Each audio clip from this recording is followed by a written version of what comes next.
Good morning. My name is Bridget Harrison and this is my colleague Tom Booth. And your names are?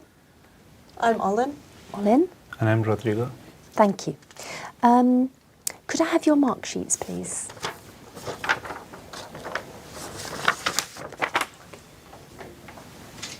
Now, first of all, we'd like to know something about you. Where are you from, Ollin? I'm from Zurich in Switzerland, Thank you. which is the biggest city. Thank you. And you, Rodrigo? I come from Argentina.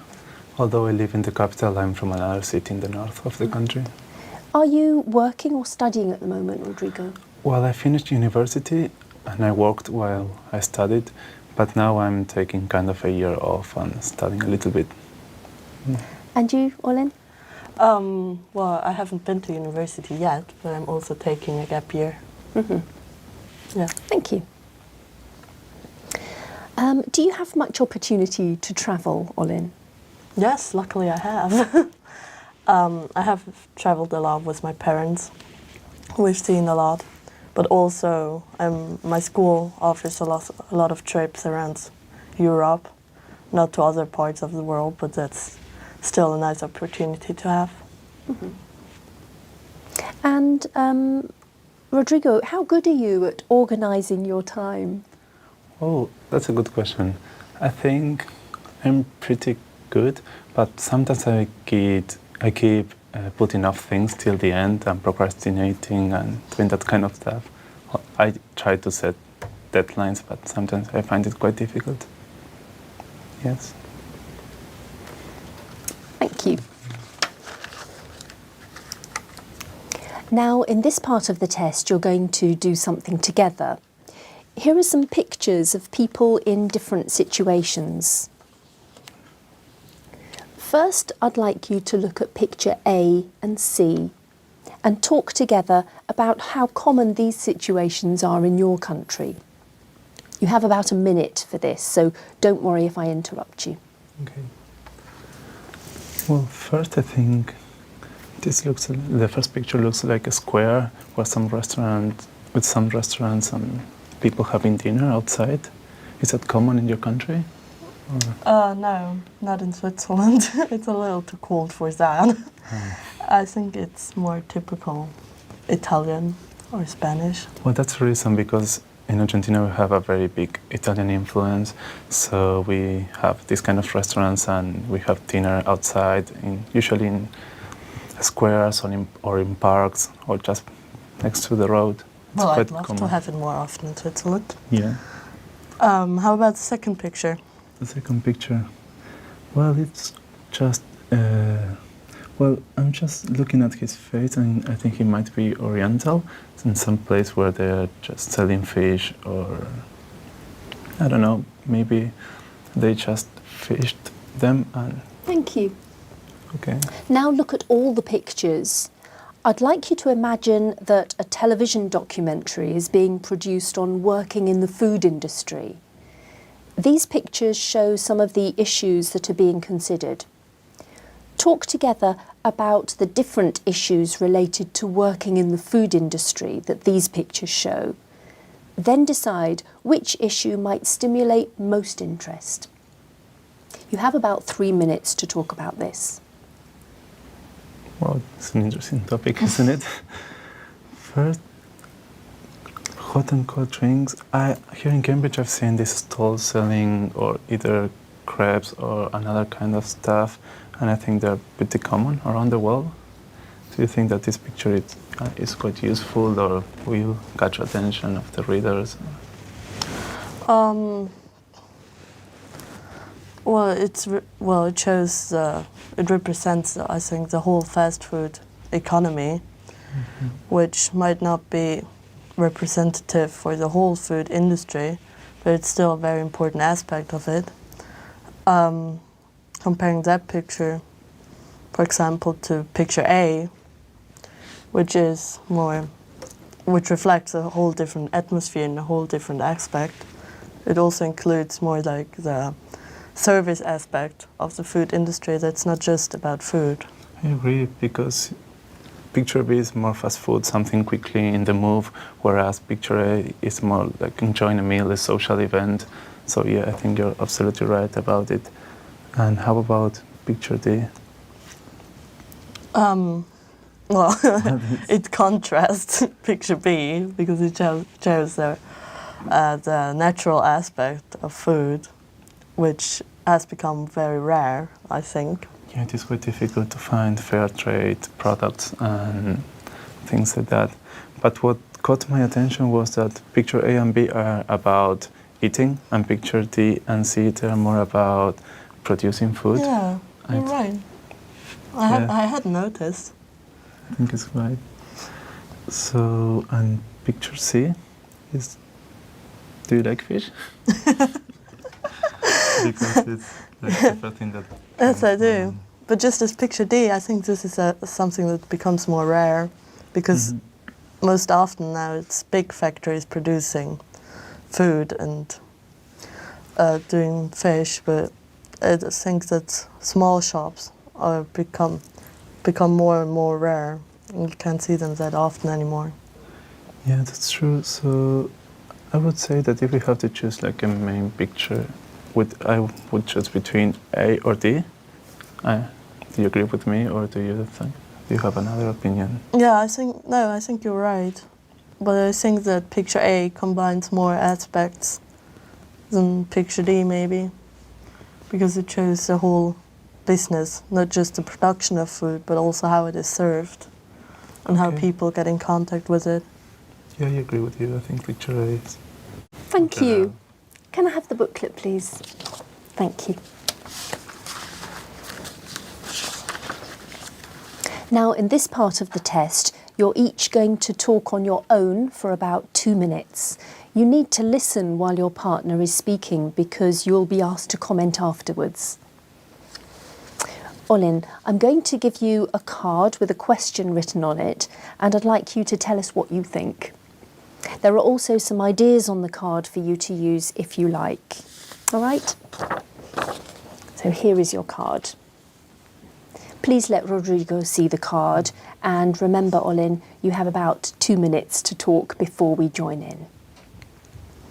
No, I think it's a really interesting question.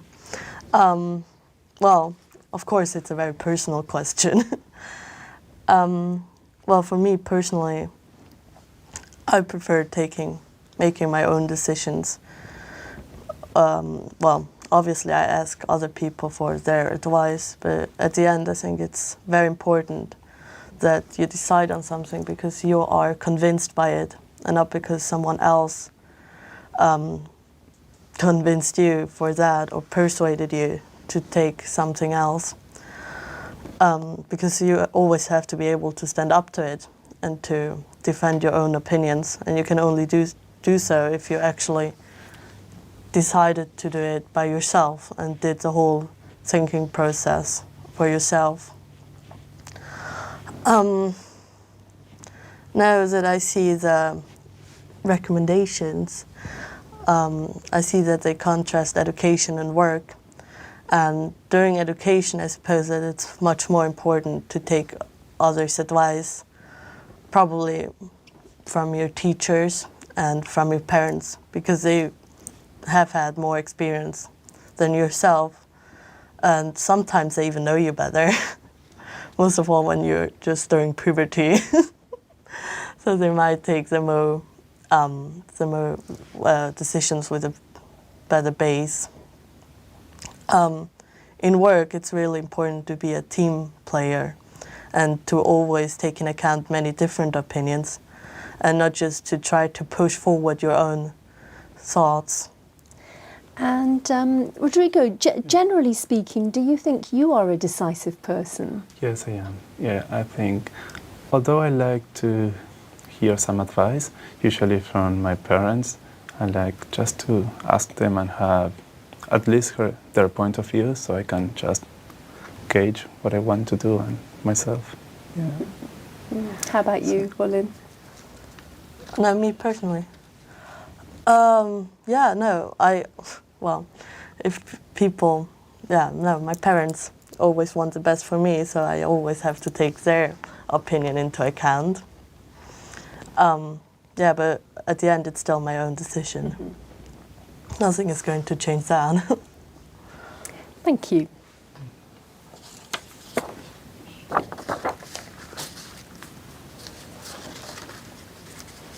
Now, Rodrigo, it's your turn to be given a question, and here is your card.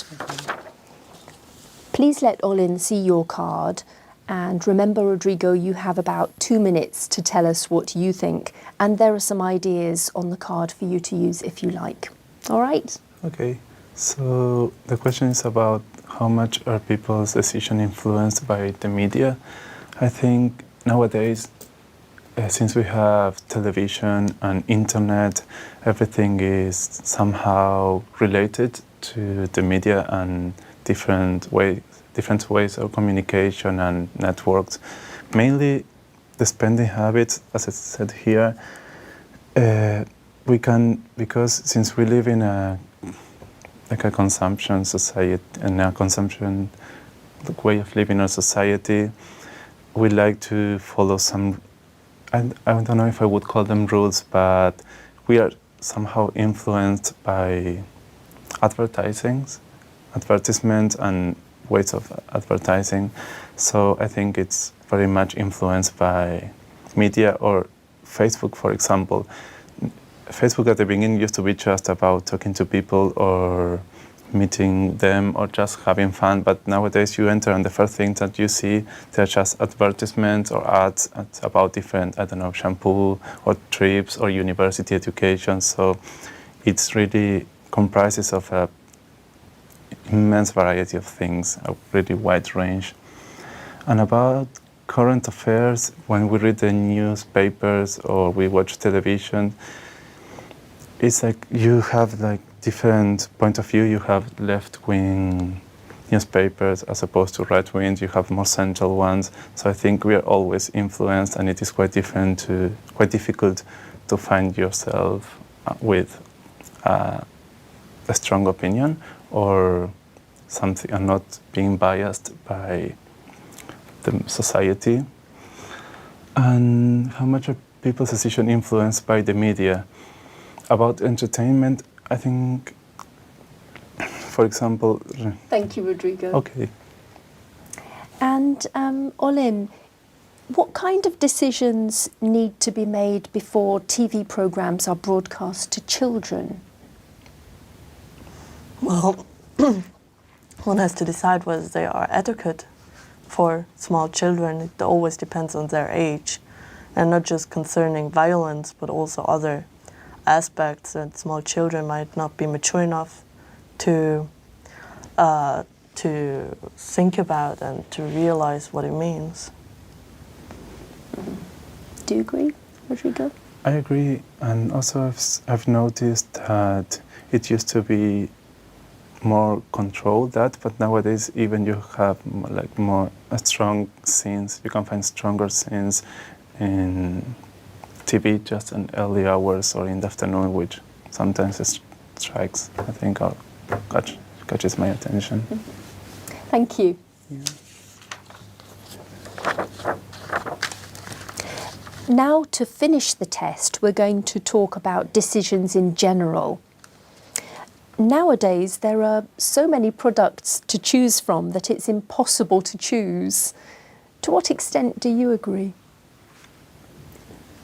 Well, the first thing that came to my mind was when I go to the supermarket just to do some shopping, and you want to buy, I don't know, for example, a product, just say coffee, and you have so many different brands, and you have some of them are fair trade, and other ones are cheaper, and from different countries you have such a big variety. What do you feel the same, or?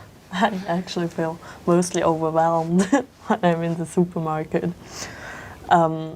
Yeah, no, on the one hand, it's really nice to have this variety and to be able to choose from so many different products, also from different origins, and as you said, fair trade, price.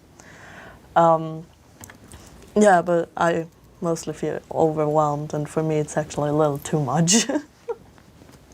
Who should decide how taxes are spent? Government ministers or local people? Wow, that's a good question. I think I don't know if I can make a decision right now, but on one hand, I think that as a inhabitants or inhabitants of a city, we can make our own decisions. But on the other hand, when we vote and we have elections, we choose the people who are going to represent us. So I don't know. I think, what is your opinion about it? Well, I believe in democracy, so I think it's the local people who should decide what the government does with their own money, because taxes comes from the people, so they should be the ones to decide what's going to happen with it. Yes, but I believe in democracy as well, but democracy also involves choosing some people who are going to represent us in some way, so I find it tricky to decide Yeah, you're right. how Well, to come to terms with that. it probably depends on how big the population is and in what society you are. Yeah, absolutely, I agree. Why do jobs that involve taking difficult decisions appeal to some people? You want to start? Okay, I can start. Particularly in my case, I like freedom, so I like taking my own decisions, and I know that if I make a mistake, it's my own fault, and I don't like just being told what I have to do. I prefer to have my space and making my own decisions, basically. And you? Well, it's also a challenge to take own decisions and not to be dependent on others and to let others control yourself. So every step is a little challenge. Yeah, I like that idea. I like challenges, and I like to push myself a little bit. Yeah. Thank you. That's the end of the test. Okay, thank you.